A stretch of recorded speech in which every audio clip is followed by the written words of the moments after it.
Hi everyone, welcome back to the channel. Here again in the conference room at C2 Tactical with my good friend Tim Forshee, defense attorney extraordinaire. And we are talking today, got a video linked in the description to a crazy road rage incident. A little older incident, but so dangerous. A whole group of motorcyclists surrounding a guy in the car with his wife and his child in the car.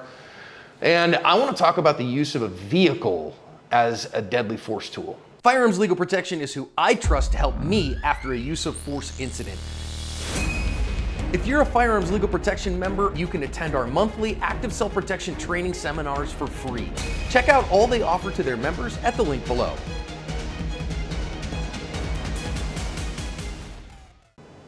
When I watched this video the first, second, third, 18th time, it scared the crap out of me. This was one of those videos that could happen to any of us. And I actually had an experience when I was in undergrad where I got basically attacked by a motorcycle gang while I was driving my car. Wow. And it really harkened back to that. I'm not going to say I had PTSD or anything, but it was like, wow, I can relate because I remember the feelings that I was having when this motorcycle was just kicking the side of my car at 40 miles an hour going down the street. Literally driving down the road? Literally driving next to me trying to kick in the side of my car. And wow. If you want to take 30 seconds, it happened in a little tiny town in downstate Illinois. I was at a wedding. I was in a wedding of a friend of mine, and I was in my vehicle, and there was a van with all the rest of the wedding party. And so I had done something to make this guy on the motorcycle mad. I have no idea what I did. I don't know if I didn't see him. I was a motorcycle rider, so I don't think I cut him off. But whatever I did, he was pissed. And he pulled up and started kicking the side of my car. I was just caving in the side of my car. And this is back in the days when I didn't have any insurance or any money, and it was a huge deal.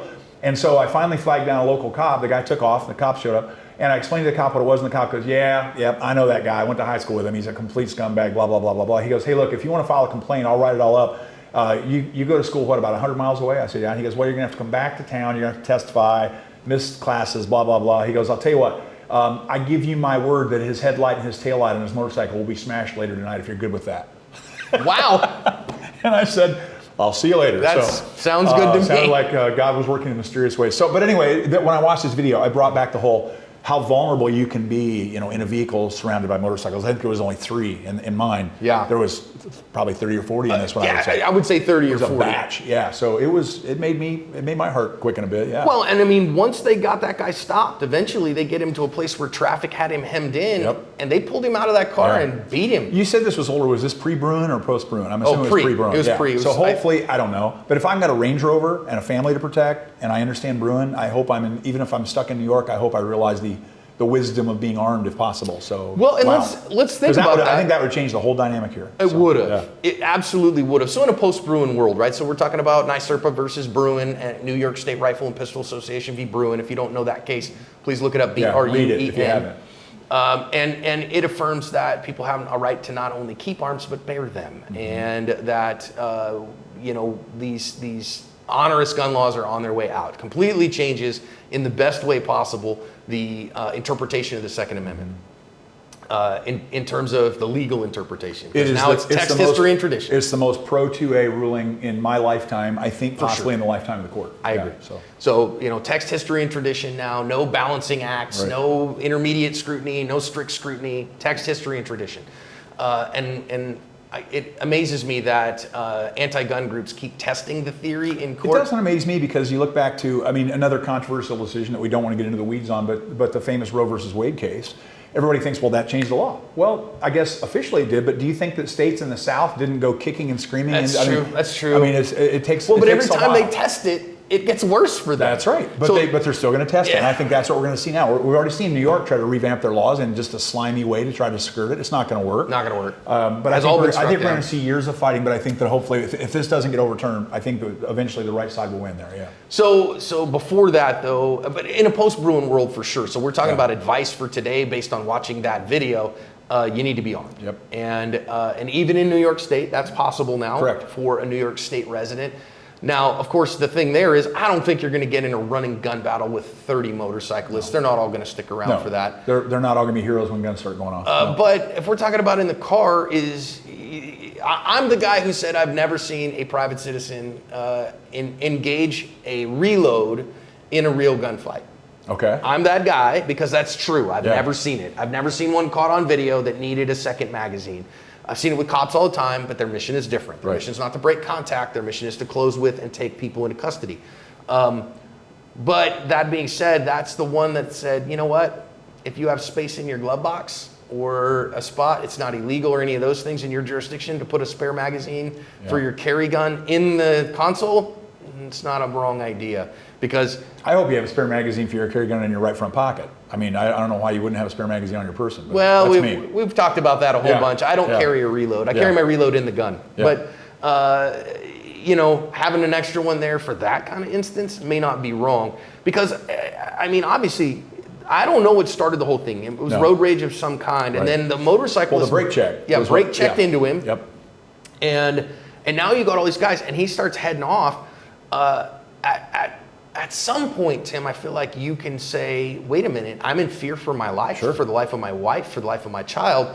And so these guys on these motorcycles that are coming around me and holding me in, I'm going to start playing street pizza with these guys. I guess I would take one step back from that just a little bit, because when we had all the rioting that was going on in 2020 and 2021, and I had people, I had a couple of clients, but a lot of students that would ask me, okay, I make the wrong turn in a city, and I find myself in the middle of a demonstration, and they're blocking the street, and there's hundreds of people holding up signs, and they surround my car like a sea of people.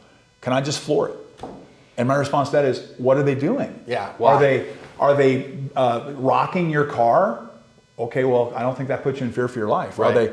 Did somebody take one of the signs and scratch the paint on your hood? I don't think you're in fear for your life. Right. I think when people start smashing in windows, now at this point, it's pretty much, I think at that point you're probably in fear for your life. Now, if there's some crazy guy, that's just it. If there's some crazy guy on this side of my car that smashes my window with a brick, and my response to that is to stomp on the accelerator and kill 15, 19-year-old kids holding up signs that say, look at my sign, that's a tragedy. And I don't know if that's justifiable. This guy that broke my window, can I probably deliver handgun fire to that person completely justifiably and appropriately? Yeah.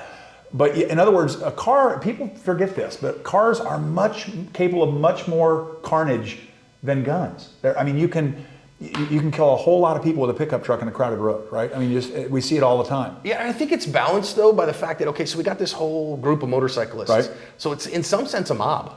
And it is, but I noticed there's a couple of young ladies that are holding on to the back of those guys, and they seem to be dressed nicely. They're not wearing leathers. They're not wearing, and again, that's not to generalize or stereotype. What I'm getting at is that if I'm in fear for my life from the mob, all bets are off. Yeah, stomp on it, right?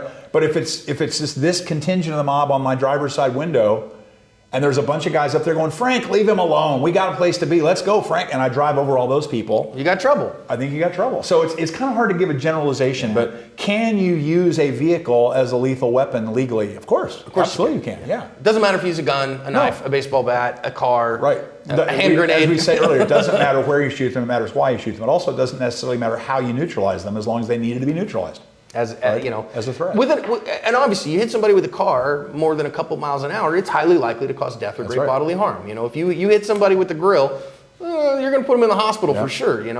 But I think in the case of the video that we're talking about here, when they stopped him, when they got in the way and stopped him, and then a dude come and jerked the door open. Of course, lock your damn doors. What the heck? And especially after they've been in the midst of this for God knows how long. Lock your doors. Well, and I don't know if that's the kind of car that when you come to a stop, the doors unlock automatically. If you have a car like that, change that. It can always be reprogrammed.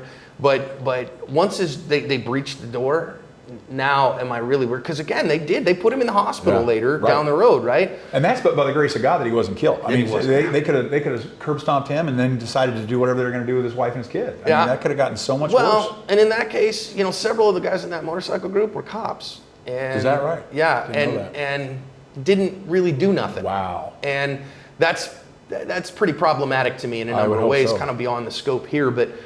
So, I mean, at some level, can you use your car as a deadly force tool? Yes. Sure. Especially when it's a mob of people working in concert.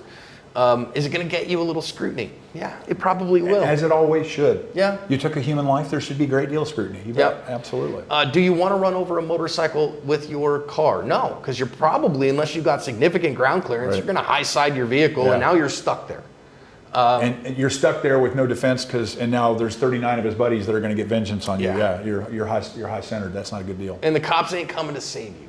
The other thing when I watched this that I couldn't figure out, Johnny, is why Was there no 911 call? I mean, did they not have a cell phone? They had a Range Rover for crying out loud. I think they could afford a cell phone. What's going on here? You know, and it seemed like they drove for miles and miles and miles. Couldn't the cops have set up a roadblock or intercepted the original them? video is like 10 minutes long. I mean, come on. Even with slow 911 response times, you'd think that the cops could have rendezvoused with these folks. What's going on in New York City? I mean, there's plenty of cops. I will say then again, you know, here in 2020, well, that was a few years ago. It was 2019, the last time I needed Phoenix PD code 1. Like, you know, high priority call took 26 minutes. Yeah.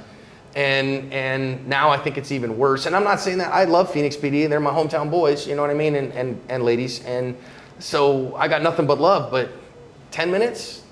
I don't know. I mean, I guess the issue is that they at least try. Because there's no conversation about that. I hope they did because, yeah, folks, and you know, and hopefully, you know, now you've got GPS. Like I think John mentioned it during his narration of the video, get on the open highway and just keep driving. Yeah. Because as long as you keep moving, they're not going to be able to plot some sort of an ambush like that. If somebody pulls in front of you and brake checks, well, too bad for them. They're going to get run over by a Land Rover. Yep. But don't stop until you run out of gas or the cops show up. Yeah. And big advice. And I do think that from a legal perspective, if you do end up having to use a vehicle as lethal force, if you are on the phone with 911 and you're saying, hey, these guys are attacking me, blah, blah, that's all admissible. That's admissible and hugely helpful. And it shows that you're trying to avoid. Which way do I go? How do I get out of here? Please, somebody come and help me. Yep. You know, these guys are going to kill me. You know, I've got my little one in the car. It's an awesome level of insulation. It's like an order of protection. I tell people the orders of protection I think are largely worthless. However, if you truly are in fear for your life from somebody who's causing you problems in your life and you get an order of protection against them, and then God forbid later you have to use lethal force when they attack you, wow, does that make the case easier for your attorney? Right? Because clearly you were legitimately in fear for this person. You took the time, money, and effort to go get an order, and they were ordered to stay away from you, and they violated the order, and you were forced to use lethal force. It's a huge insulation level. Yeah. Just like what we're talking about here, I think. It's not different. So that's a little thing I had. Okay, so, you know, between all the channels right now and everything, ASP has 3.6-ish million total social following. So there's bound to be a few people in that are not entirely rational folks, you know, that are maybe problematic. Maybe 3. Well, from time to time, I've gotten contact from people. We've contacted the FBI a few times about stuff. Recently, not too long ago, got a letter in the mail that prompted a call to Phoenix PD, that prompted a report that eventually said, you know, well, okay, John, if that guy shows up somewhere and you end up having to unalive him, we've at least got it on file that we know him. You didn't get this kind of interest before you turned the hairstyle different, did you? It's the hair. That's what's going on here. It's the curls. How dare you? Oh, man. So listen, can you use your vehicle? Yeah, you can, under the same premises that you could use a firearm. That's right. Right? Given that, as a general rule, from a practical perspective, if you're the driver, drive, right? Which is a good reminder that maybe your significant other should at least be competent with a firearm. Right. Because if I'm focused on driving the car, I know a lot of dudes that are like, yeah, I'll have the gun in this hand and be driving with this hand. That's why I got my brace pistol in the back seat. Really bad idea. Yeah. Okay, really bad idea. But God forbid you get in a situation like that. Maybe your significant other needs to be the one on the gun that, hey, if that guy, you know, comes out with a weapon, you need to shoot him, or, you know, hand me the gun so I can shoot him. But be aware and cautious. If you're aware and cautious, you have a vehicle that you know how to drive well, and you've got your spouses on the phone with the authorities, and maybe you put smash-resistant anti-glare film on your windows, and you just keep driving. You know, and that's why you have insurance, right? And that vehicle is a way better fortress, and frankly, a way better weapon than the gun that you're reaching for. So give that some thought. Yeah. And an escape tool. And every fight you can escape from, I get it. You know, they don't have a right to do that. Those things. Man, it'll keep you safe. So crazy situation to be in with no cut and dried easy answers either. So make sure that you're being wise in your decisions. Tim, I appreciate the discussion. As always. Thanks, folks.